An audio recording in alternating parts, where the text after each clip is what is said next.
Hello aspirants, I welcome you all at परचम classes. आज के सेशन में हम फिस्कल पॉलिसी का इंट्रोडक्शन देखेंगे। ठीक है, पूरा सीरीज में हम इकोनॉमी कर रहे हैं, जितने भी इंपॉर्टेंट कंसेप्ट्स हैं आपके एग्जामिनेशन पॉइंट ऑफ व्यू के लिए, तो हम लोग उसी लिहाज से इस सीरीज को चला रहे हैं। ठीक है, तो फिस्कल पॉलिसी का इंट्रोडक्शन आज इस सेशन में हम करेंगे। आगे बढ़ने से पहले आप लोगों को कुछ जानकारी दे दूं। परचम क्लासेस एसएससी जीए का कोर्स लेके आया है, जिसके अंदर complete static GK, polity, history, geography, economic science, इन सब चीजों के आप लोगों को रिकॉर्डेड लेक्चर्स मिल जाएंगे। यानी डे 1 पे ही आपको कंप्लीट सिलेबस आपके हाथ में होगा। इकोनॉमी उसमें मैं करवाऊंगी, बाकी आप हमारी टीम को जानते ही हो।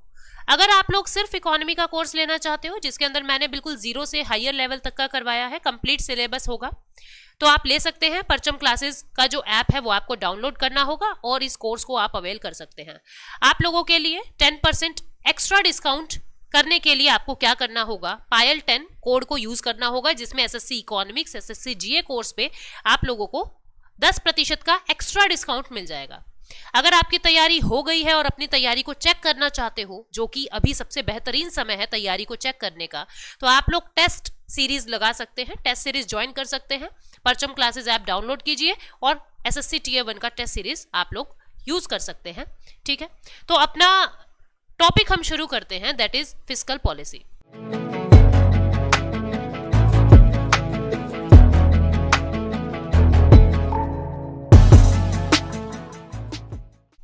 देखो, इकोनॉमी के अंदर ना यूं तो बहुत सारी तरीके की पॉलिसीज होती हैं, बट मेजरली हम दो पॉलिसीज को बार बार सुनते हैं, जिसमें से एक तो है मॉनेटरी पॉलिसी। एक का नाम क्या है? एक का नाम है मॉनेटरी पॉलिसी और एक का नाम है फिस्कल पॉलिसी। अब मॉनेटरी पॉलिसी में क्या होता है, ये एक ऐसी पॉलिसी होती है जिससे आरबीआई डील करता है, जिसमें आरबीआई को सब कुछ देखना होता है। इसके अंदर देखो शब्द है मॉनेटरी, यानी मनी कहीं ना कहीं छिपा हुआ है। ये सब मनी सप्लाई से डील करता है। कितना पैसा मार्केट में घूमेगा, कितना लोन दे सकते हो, कितना पैसा आपकी जेब में रहेगा। ठीक है, तो आरबीआई डील करता है मॉनेटरी पॉलिसी से। जितने भी कम ज्यादा करना है मनी सप्लाई, वो सब आरबीआई करेगा, और इससे आप इन्फ्लेशन यानी प्राइस राइज को कंट्रोल करते हैं। प्राइस राइज को कंट्रोल करते हैं यानी इन्फ्लेशन को कंट्रोल करते हैं।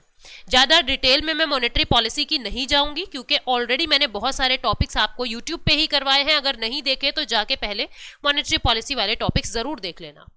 फिस्कल पॉलिसी से डील करता है कौन? गवर्नमेंट ऑफ इंडिया, भारत सरकार। भारत सरकार में कौन? फाइनेंस मिनिस्ट्री, वित्त मंत्रालय। फाइनेंस मिनिस्ट्री जो है, या मिनिस्टर ऑफ फाइनेंस मैं कह दूं, फाइनेंस मिनिस्ट्री जो है वो फिस्कल पॉलिसी से डील करती है।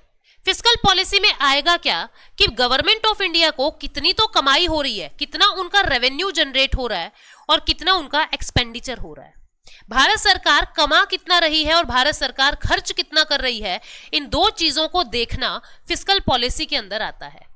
साथ ही फिर आपको उधार कितना लेना पड़ रहा है, जिसको कहते हैं पब्लिक डेट, आपको उधार कितना लेना पड़ रहा है। जब इस तरीके के बिजनेस वाली जो बातें होती है ना सरकार की, उसको हम फिस्कल पॉलिसी में कहते हैं। ठीक है, तो फिस्कल पॉलिसी बेसिकली सी एक ये चीज होती है कि भारत सरकार ने कितना कमाया है, भारत सरकार ने कितना खर्चा है। अगर खर्चा ज्यादा हो गया, कमाई कम है, तो भारत सरकार को कितना उधार लेना है। ये सारी चीजें फिस्कल पॉलिसी में आती है। ठीक है, तो फिस्कल पॉलिसी से रिलेटेड ही क्या हो गया? भारत का बजट। भारत के बजट में भी तो यही बातें होती हैं कि इस साल हमको इतना खर्चा करना है, इस साल हमको इतना कमाना है। बजट में भी तो यही बात होती है। तो बजट भी आपकी फिस्कल पॉलिसी का हिस्सा है। ठीक है, बजट आपकी फिस्कल पॉलिसी का हिस्सा है। लेकिन इन दोनों ही पॉलिसी को यूज क्यों कर रहे हैं? इन दोनों ही पॉलिसी की जरूरत क्या पड़ी? इन दोनों ही पॉलिसी की जरूरत पड़ी इकोनॉमी को स्टेबल करने के लिए। इकोनॉमी को स्टेबल करने के लिए, यानी हमारी इकोनॉमी की ग्रोथ के लिए आप दोनों तरीके की पॉलिसी का यूज करते हैं। थोड़े से एफर्ट मॉनेटरी पॉलिसी लगाती है, कुछ एफर्ट फिस्कल पॉलिसी लगाती है, और दोनों के ही एफर्ट से इकोनॉमी को स्टेबल करना हमारा मकसद होता है। ठीक है, जितने भी काम इकोनॉमी के पॉइंट ऑफ व्यू से होते हैं पूरी दुनिया में, वो उनकी इकोनॉमी को स्टेबल करने के लिए होते हैं। तो ये दोनों ही पॉलिसी इकोनॉमी को स्टेबल करने में अपना रोल प्ले करती है। ठीक है, तो कैसे इकोनॉमी स्टेबल होती है फिस्कल पॉलिसी से, वो हम आज के इस सेशन में समझेंगे। आगे बढ़िए। ऑब्जेक्टिव क्या होता है फिस्कल पॉलिसी का? इकोनॉमिक ग्रोथ ज्यादा से ज्यादा कर देना, इकोनॉमिक ग्रोथ ज्यादा से ज्यादा, प्राइस स्टेबिलिटी को मेंटेन करना। आप कहोगे मैम ये तो हमने मॉनेटरी पॉलिसी में पढ़ा था। मॉनेटरी पॉलिसी से भी प्राइस को स्टेबल किया जा सकता है और फिस्कल पॉलिसी से भी प्राइस को स्टेबल किया जा सकता है। कैसे, अभी सब समझेंगे। पहले आप मोटा मोटा ये देख लीजिए इसके ऑब्जेक्टिव्स क्या है। और इनइक्वालिटी को रिड्यूस करना इसका ऑब्जेक्टिव है।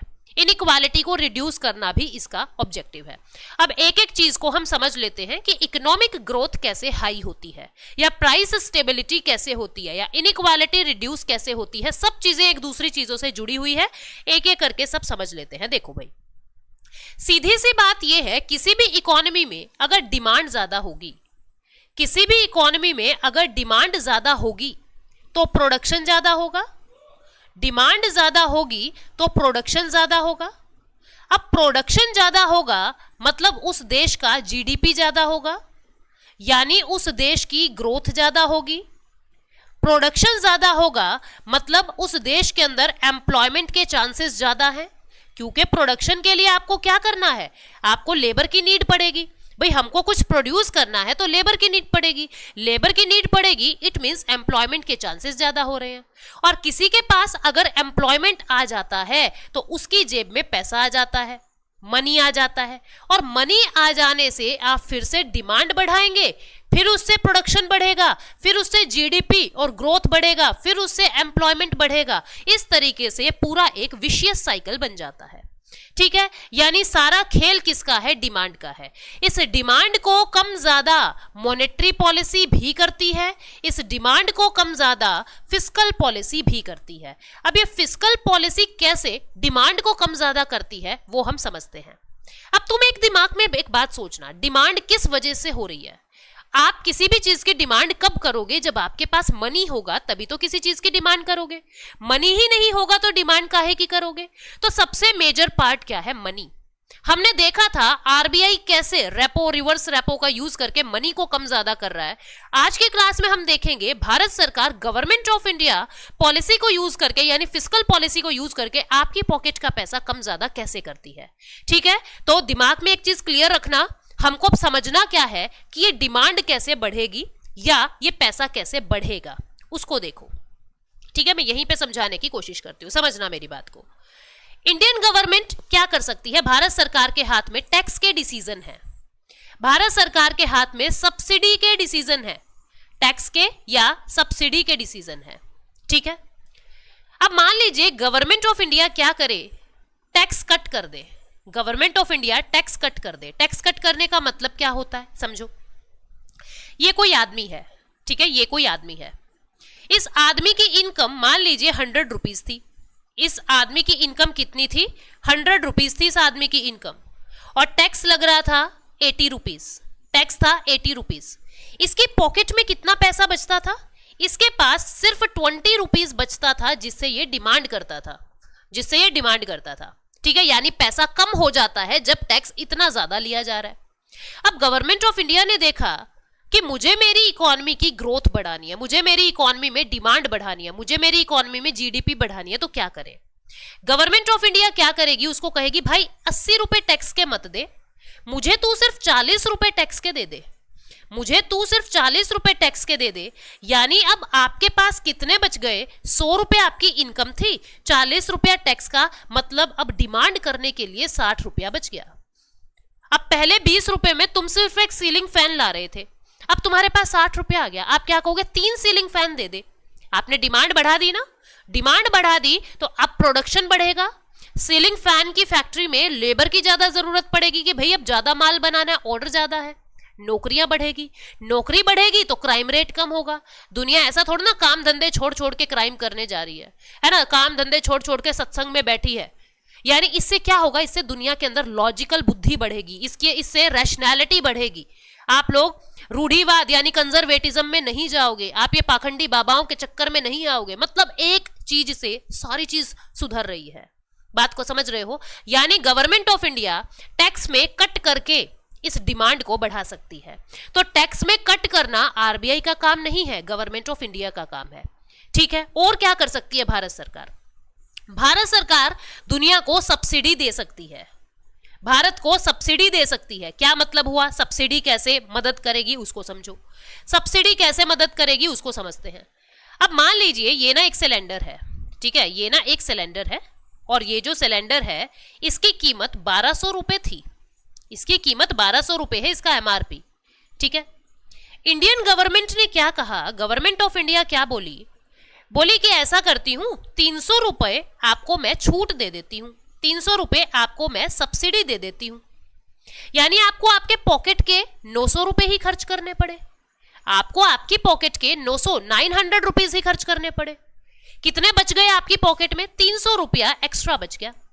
इस 300 रुपए से तुम ऑर्डर कर रहे हो कोई साइकिल, 300 रुपए से ऑर्डर कर रहे हो कोई बाइक। अब गवर्नमेंट ऑफ इंडिया क्या कहे कि नहीं नहीं 300 रुपए नहीं दे रहा मैं तो केवल 50 रुपए सब्सिडी दूंगा, मैं तो केवल 50 रुपए सब्सिडी दूंगा। अब गवर्नमेंट ऑफ इंडिया ने अगर 50 रुपए सब्सिडी दी तो आपको कितना पेमेंट करना पड़ेगा, 1150 रुपए आपको पे करना पड़ेगा अपनी पॉकेट से, क्योंकि सिलेंडर के प्राइस हैं 1200 रुपए। यानी आपकी पॉकेट में सिर्फ 50 रुपए बचे जिससे आप डिमांड कर सकते हो। कम पैसा कम डिमांड, कम डिमांड कम प्रोडक्शन, कम प्रोडक्शन कम नौकरी। यानी गवर्नमेंट क्या कर सकती है, अपनी स्पेंडिंग बढ़ा के, खुद का खर्चा बढ़ा के, खुद की सब्सिडी बढ़ा के मार्केट में डिमांड को बूस्ट कर सकती है। ऐसे ही डिमांड को कम भी कर सकती है, अपने खर्चे घटा के, अपनी सब्सिडी घटा के। तो डिमांड के साथ गवर्नमेंट भी खेल सकती है, सब्सिडीज का यूज करके, टैक्स रेट का यूज करके, टैक्स कट का यूज करके। समझ रहे हो बात को? तो फिस्कल पॉलिसी इस तरीके से प्राइस को स्टेबल कर सकती है। डिमांड ज्यादा होगी तो प्राइस ज्यादा होंगे, डिमांड कम करनी है तो प्राइस को कम कर देंगे।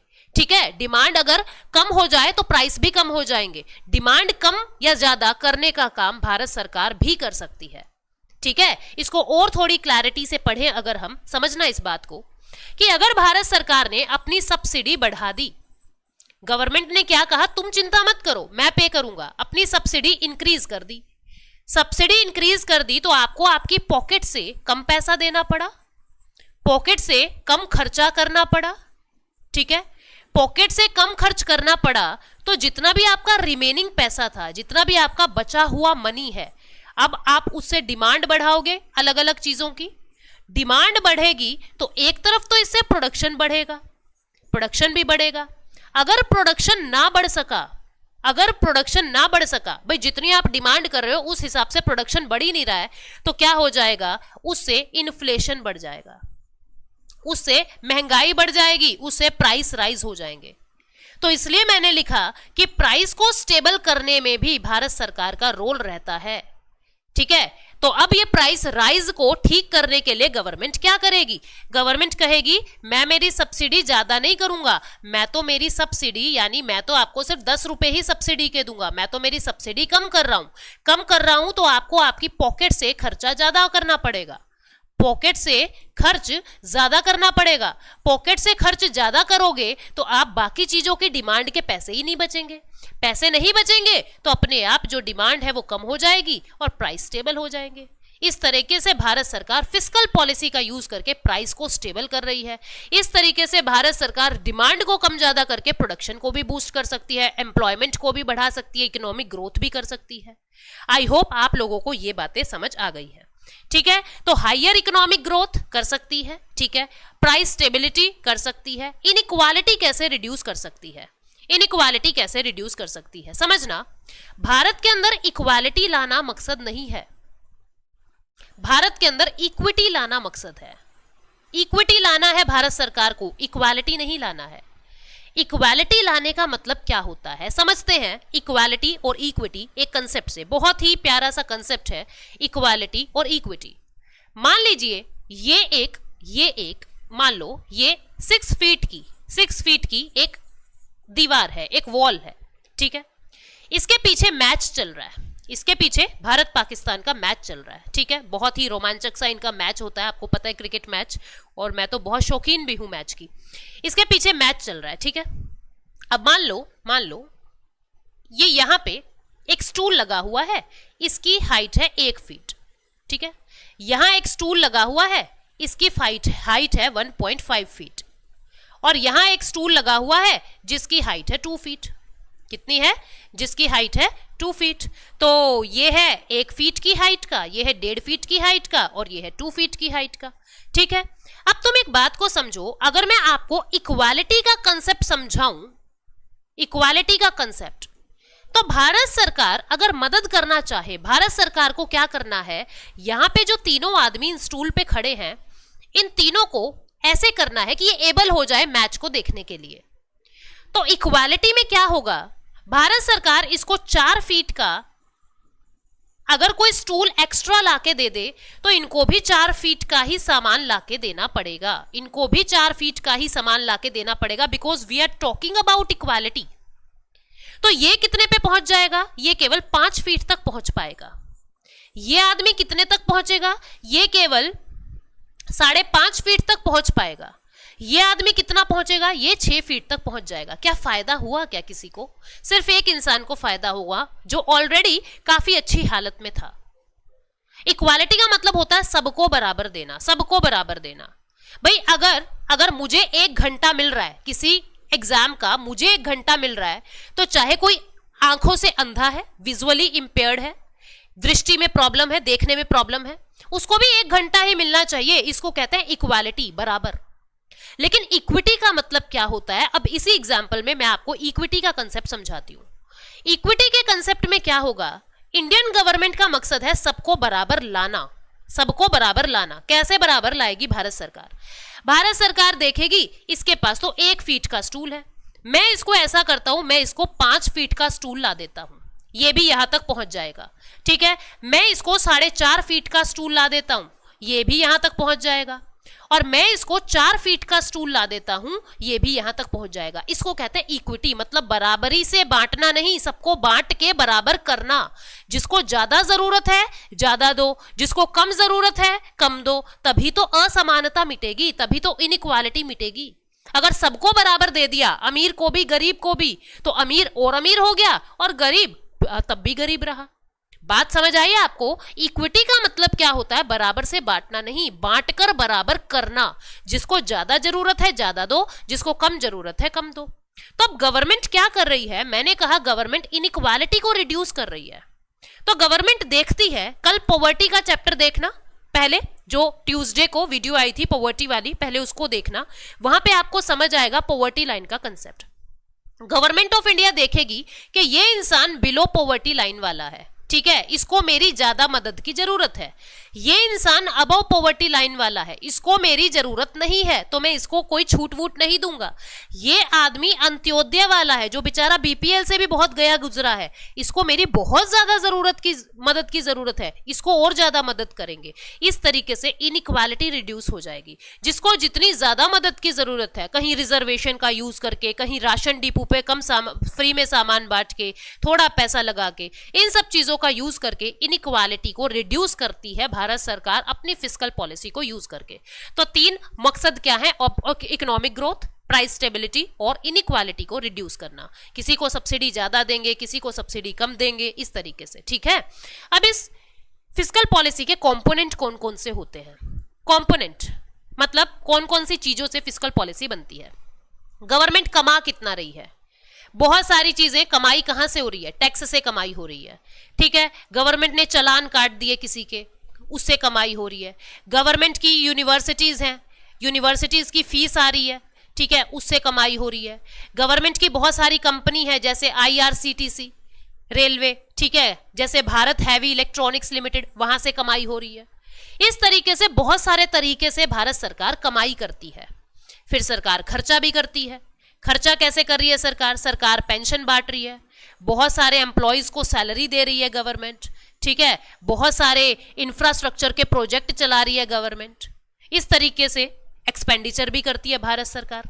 ठीक है, अब मान लीजिए भारत सरकार ने 100 रुपए कमाए, 100 रुपए की कमाई की, यानी इनकम कितने की 100 रुपए की इनकम की। भारत सरकार ने एक्सपेंडिचर कितने का कर दिया? 200 रुपए का एक्सपेंडिचर कर दिया, या मैं कहूं 250 रुपए का एक्सपेंडिचर कर दिया। अब एक्सपेंडिचर ज्यादा है या इनकम ज्यादा है? आप कहोगे मैम एक्सपेंडिचर ज्यादा है। कितना ज्यादा है? 150 रुपीज। कितना लॉस हो गया? 150 रुपीज का मुझे लॉस हो गया। तो मतलब मुझे क्या समझ आ गया, मुझे ये 150 रुपए उधार लेने पड़ेंगे। मुझे ये 150 रुपए उधार लेने पड़ेंगे, क्योंकि कमाई तो सिर्फ 100 रुपए की है, खर्चा मुझे 250 का करना है, मुझे ये 150 रुपए उधार लेने पड़े। यानी यहां से मुझे ये भी पता लग गया कि मुझे डेट कितना लेना पड़ेगा। इसका तीसरा कंपोनेंट क्या है? Public debt. पब्लिक डेट, मुझे उधार कितना लेना पड़ेगा। तो फिस्कल पॉलिसी के components receipt, expenditure, public debt, ये सब फिस्कल पॉलिसी के कंपोनेंट्स में आता है। क्लियर हो गई यहां तक बात कि कंपोनेंट्स में हमें क्या क्या पढ़ना है? ठीक है। इसके बाद जितनी भी ये कमाई आती है या जितना भी खर्चा होता है, ये सारा पैसा कहां पे रखा जाता है? पूरा भारत टैक्स भर रहा है, पूरा भारत चालान अपने कटवा रहा है, पूरा भारत बहुत सारे आपको फीस दे रहा है, पूरा भारत रेलवे की टिकटें खरीद रहा है, ये सारी कमाई भारत की रखी कहां जाती है? या फिर जब खर्चा करना होता है तो कौन सी तिजोरी से हम वो पैसा निकाल के लाते हैं? वो सब कहां रखा होता है? इसके लिए 3 फंड बने हुए हैं। ये आप पॉलिटी में भी पढ़ते हैं, बट मैं आपको इकोनॉमिक पॉइंट ऑफ व्यू से यहां पर बताऊंगी। अदरवाइज हमारे चैनल पे दिलीप सर पॉलिटी करवा रहे हैं, वो पार्लियामेंट टॉपिक जब करवाएंगे उसमें तीनों फंड बताएंगे आपको, वहां पे फिर से डिटेल में पढ़ लेना। अभी उनका लॉजिक यहां समझ लो। चलो जी, ये 3 फंड पार्लियामेंट के, भारत सरकार के या कहूं संसद के, कौन कौन से होते हैं? एक होता है कंसोलिडेटेड फंड ऑफ इंडिया, यानी भारत की संचित निधि। दूसरा होता है कॉन्टिजेंसी फंड ऑफ इंडिया, जिसको कहते हैं आकस्मिक निधि। पब्लिक अकाउंट यानी लोक लेखा। ये 3 तरीके के खाते होते हैं भारत सरकार के नाम: consolidated fund of India, contingency fund of India, public account of India. ठीक है, 3 तरीके के फंड ये होते हैं। तो सबसे पहले हम बात करते हैं, एक मिनट,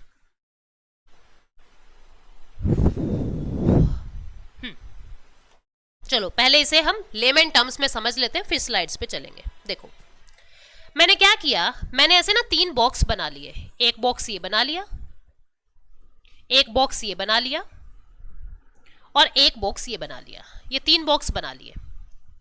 इस बॉक्स को मैंने आर्टिकल 266 में लिख दिया। ठीक है, इस बॉक्स को मैंने आर्टिकल 267 में लिख दिया और इस बॉक्स को मैंने आर्टिकल 266 सब क्लोज 2 में लिख दिया। इसको 266 सब क्लोज 1 में लिख दिया। इसको मैंने क्या नाम दिया है? इसको मैंने नाम दिया है कंसोलिडेटेड फंड ऑफ इंडिया।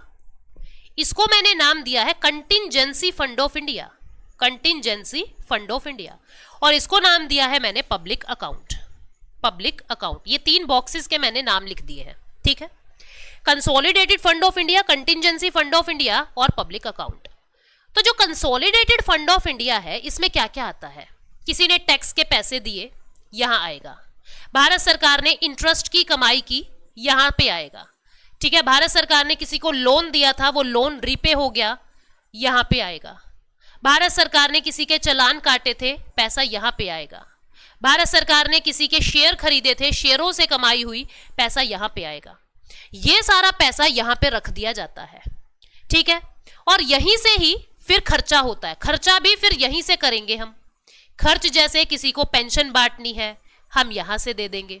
ठीक है, किसी को सैलरी बांटनी है, जज को सैलरी बांटनी है, हम यहां से दे देंगे। गवर्नमेंट ऑफिसर आप बनोगे, आपको सैलरी यहां से मिल जाएगी। ठीक है, तो खर्च भी कंसोलिडेटेड फंड ऑफ इंडिया से होता है। ठीक, अब इस कंसोलिडेटेड फंड ऑफ इंडिया में जितना भी पैसा आया है, उसका कुछ पैसा, कुछ कितना मैं बताती हूं, 30,000 करोड़ रुपया, 30,000 करोड़ रुपया हर वक्त इस वाले खाते में रहेगा। 30,000 करोड़ रुपया हर वक्त इस खाते में रहेगा। ठीक है, जिसको कहते हैं कंटिजेंसी फंड ऑफ इंडिया। यहां पैसा कहां से आता है? कंसोलिडेटेड फंड ऑफ इंडिया से आता है। ठीक है, अब हमने इसकी भी कमाई का पता कर लिया। इसका पैसा खर्च कहां होता है? इसका पैसा खर्च कहां होता है? इसका पैसा खर्च होता है कहीं पे कोई डिजास्टर आ गया, मान लो कहीं पे कोई भूकंप आ गया, कहीं पे कोई बीमारी आ गई है बहुत ज्यादा, कहीं पे कोई ज्वालामुखी आ गया है, वल्केनो आ गया है, मतलब कोई आपदा आ जाती है। ठीक है, ये पैसा वहां पे खर्च होता है। ठीक, यहां पे पैसा कहां से आता है अभी उसको बताऊंगी, पहले इन 2 को हम समझते हैं। यहां पे कहां से आया पैसा समझ आ गया, कहां खर्च हो रहा है समझ आ गया, कहां पैसा आया समझ आ गया, खर्च कहां हो रहा है समझ आ गया। जो कंसोलिडेटेड फंड ऑफ इंडिया होता है, इसका कोई भी पैसा आप पार्लियामेंट से पूछे बिना यूज नहीं कर सकते। आपको पार्लियामेंट से परमिशन लेनी पड़ेगी। आप उसकी मर्जी के बिना कुछ भी, इसका 1 भी रुपया यूज नहीं कर सकते। ठीक है, अच्छा जी, जो कंटिजेंसी फंड होता है इसको कौन देखता है? इसको प्रेसिडेंट ऑफ इंडिया के नाम पे सारा पैसा होता है, प्रेसिडेंट के नाम पे सारा पैसा होता है। और इसको एक फाइनेंस सेक्रेटरी, जो आईएएस ऑफिसर होते हैं कैबिनेट रैंक के, फाइनेंस सेक्रेटरी इसका सारा ध्यान रखते हैं, कितना पैसा आएगा कितना जाएगा, वो सारी चीजें प्रेसिडेंट के साइन होंगे और फाइनेंस सेक्रेटरी जो है सारा लेखा जोखा रखेगा। ठीक है, कहीं पे बाढ़ आई, अब तुम एक बात को समझो, पार्लियामेंट में सारे काम बिल पास करवा के होते हैं, बिल पास होने में टाइम लगेगा। अब कहीं पे बाढ़ आई हुई है, उनको राहत कोष चाहिए, ठीक है, उनको कुछ पैसा चाहिए उस बाढ़ से निपटने के लिए, तो वो बिल पास करवाने जाएंगे क्या? पहले बाढ़ उनको ले नहीं जाएगी अपने साथ, जल्दी काम करना पड़ेगा यहाँ पे अपने को, क्योंकि अपने को किसी प्रॉब्लम से लड़ना। कंटिजेंसी का मतलब होता है अचानक कोई काम हो गया। आप इसमें पार्लियामेंट से नहीं पूछेंगे, पहले खर्चा कर दोगे उसके बाद पार्लियामेंट से आप परमिशन ले रहे हो। भाई हमने इतना रुपया खर्चा कर दिया, 2000 करोड़ रुपया हमने, मान लीजिए हमने दे दिया गुजरात को, गुजरात में भूकंप आया था, हमने 2000 करोड़ रुपया गुजरात को दे दिया, तो अब यहां कितना बच गया? 28,000 करोड़ बच गया। तो हम बता देंगे पार्लियामेंट को कि ऐसे ऐसे हमने किया था, पार्लियामेंट आपको परमिशन दे देगी, बाद में खर्चा होने के बाद होता है यहाँ पे काम। ठीक है, अब वो आपको 2000 करोड़ रुपया और दे देंगे यहां से निकाल के, क्योंकि अपने को यहां कितना मेंटेन करना है? 30,000 करोड़ रुपया मेंटेन करना है। पहले 500 करोड़ होता था, अभी कोविड के वक्त इसको बढ़ा के 30,000 करोड़ कर दिया। इसको कहते हैं कंटिजेंसी फंड, जो आर्टिकल 267 में होता है। यहां पे आपको पार्लियामेंट से परमिशन लेनी तो है, पर खर्चा करने के बाद लेनी है। यहां एक भी रुपया निकालने या डालने से पहले पार्लियामेंट से परमिशन लेनी पड़ती है। पहले लोगे फिर खर्चा करोगे, यहां पहले खर्चा हो गया फिर परमिशन ले रहे हैं। बात समझ आ गई? ठीक है, अब जो तीसरा खाता है इसमें क्या सीन होता है ये समझना। यहां पे पैसा कहां से आता है? आप पोस्ट ऑफिस में जितनी भी स्मॉल सेविंग स्कीम करवाते हैं, पोस्ट ऑफिस में जितनी भी स्मॉल सेविंग स्कीम होती है, जैसे मैंने किसान विकास पत्र खरीद लिए, मैंने इंदिरा विकास पत्र खरीद लिए, ठीक है, आपका जो भी प्रोविडेंट फंड का पैसा है वो यहां पे होता है सारा पैसा। ठीक है, ये सारा पैसा पब्लिक अकाउंट में आता है। क्लियर? अब एक बात को समझो, मैंने मेरे प्रोविडेंट फंड का पैसा यहां डलवाया है, मैं चाहती हूं 10 साल के बाद वो प्रोविडेंट फंड तुड़वा लूं, वहां से पैसा निकलवा लूं, मुझे मेरे बेटे के लिए हायर एजुकेशन के लिए पैसा चाहिए। मैंने क्या किया? अपने प्रोविडेंट फंड से पैसे निकलवाने हैं। कल आपको नीड पड़ गई प्रोविडेंट फंड की, परसों किसी और को नीड पड़ गई प्रोविडेंट फंड की, उसके बाद मान लीजिए ऋचा मैम को नीड पड़ रही है, उसके बाद मान लीजिए पूजा मैम को नीड पड़ रही है। बात समझ आ रही है आपको? यानी कहने का मतलब क्या है, न जाने रोज कितने पीएफ टूटते हैं और कितने पीएफ बन रहे हैं, कितना पैसा आ रहा है कितना पैसा जा रहा है। ठीक है, अब आप हर बार पार्लियामेंट से परमिशन लेने लग जाओगे तो एक की ही परमिशन में 4 महीने लग जाएंगे। बात समझ रहे हो? मतलब जो पब्लिक अकाउंट का पैसा होता है पब्लिक का ही होता है, और पब्लिक अपनी मर्जी से पीएफ जो है वो तुड़वाती रहती है। यहां पार्लियामेंट से बिल पास करवाने लग गए तो बहुत वक्त लग जाएगा, तो कॉमन सेंस लगाओ, यहां पार्लियामेंट की परमिशन की जरूरत नहीं है, पार्लियामेंट की नीड नहीं है, कोई भी परमिशन हम पार्लियामेंट से नहीं लेते, क्योंकि ना तो हमने पार्लियामेंट से पूछ के पैसा डाला, हम अपना पैसा डाल रहे हैं, अपनी पेंशन का पैसा डाल रहे हैं, ठीक है, और ना ही हम यहां से पार्लियामेंट से पूछ के लेंगे। सबसे ज्यादा जरूरत होती है यहां पे, यहां खर्चा करने के बाद, क्योंकि अपने ने जो खर्चा किया वो फिर से रिफिल करवाना है ये डब्बा, ठीक है, और यहां पे आपको पार्लियामेंट से पैसा लेने की जरूरत नहीं है। दिस इज इन आर्टिकल 266 सब close 2, this is in article 266 सब close 1 and this is in article 267। Clear हो गई? ये सारी बातें अब हम यहां पे देख लेते हैं। देखो, जो आपका कंसोलिडेटेड फंड ऑफ इंडिया है इसमें क्या क्या आएगा? डायरेक्ट और इनडायरेक्ट टैक्सेस आ जाएंगे, इंटरेस्ट, लोन, ये सारी चीज इसमें आ जाएगी। ठीक है, गवर्नमेंट यहीं से ही सारे एक्सपेंडिचर करता है। आपको पार्लियामेंट की अप्रूवल की नीड होती है, कहां दिया हुआ है? आर्टिकल 266(1) में दिया हुआ है। हर स्टेट अपना अलग से कंसोलिडेटेड फंड भी बनाता है, जैसे हरियाणा अपना कंसोलिडेटेड फंड बनाएगा, पंजाब अपना बनाएगा, गुजरात अपना बनाएगा, राजस्थान अपना बनाएगा, ऐसे। ठीक है, इसकी ऑडिटिंग करनी है कि कितना आया कितना गया, एक सीए की जरूरत पड़ेगी। और सरकारी सीए को क्या कहते हैं? CAG, controller and auditor general. CAG इसकी ऑडिटिंग करता है। कौन करता है? कैग इसकी ऑडिटिंग करता है। इसकी बाकी डिटेल आप पॉलिटी लेक्चर में पढ़ेंगे, जो हमारी परचम पे ही चल रही है, आपको पता है। कंटिंजेंसी फंड ऑफ इंडिया, इसमें कितना पैसा रहता है? 30,000 करोड़। पहले 500 करोड़ था, इसको बढ़ा के 30,000 करोड़ कर दिया। आर्टिकल 267 में ये होता है, ठीक है। ये स्पेसिफिक पर्पस के लिए पैसा इकट्ठा किया जाता है। Secretary of finance minister, finance ministry के जो सेक्रेटरी होते हैं वो इसको देखते हैं on the behalf of president of India, ठीक है। अनएक्सपेक्टेड और अनफोर्सीन एक्सपेंडिचर जो होते हैं, हमें नहीं पता था कुछ प्रॉब्लम आने वाली है, बाढ़ आने वाली है, भूकंप आने वाला है, साइक्लोन आने वाला है, हमें नहीं पता था, लेकिन कुछ हो गया, उसके लिए पैसा यूज होता है, ठीक है। इसके अंदर हर स्टेट भी अपना अपना पैसा जो है वो अलग से फंड बना सकता है, कंटिंजेंसी फंड बना सकता है। इसके बाद आपको बता रही हूं मैं public account. Public account article 266(2) में है। जितना भी पब्लिक मनी होता है, जैसे बैंक का savings, national small saving, national investment fund, provident fund, postal insurance, वो सारा पैसा यहां पे होता है, ठीक है। गवर्नमेंट को परमिशन लेने की जरूरत नहीं है, डज नॉट नीड परमिशन, ठीक है। कोई परमिशन लेने की जरूरत नहीं है। और पब्लिक अकाउंट को भी ऑडिटिंग कौन करता है? कंट्रोलर एंड ऑडिटर जनरल इसकी भी ऑडिटिंग करते हैं। ये 3 हमने समझ लिए। अब कुछ हम टर्मिनोलॉजी समझेंगे, ठीक है। कुछ टर्मिनोलॉजी समझेंगे जो इंपॉर्टेंट है, ठीक।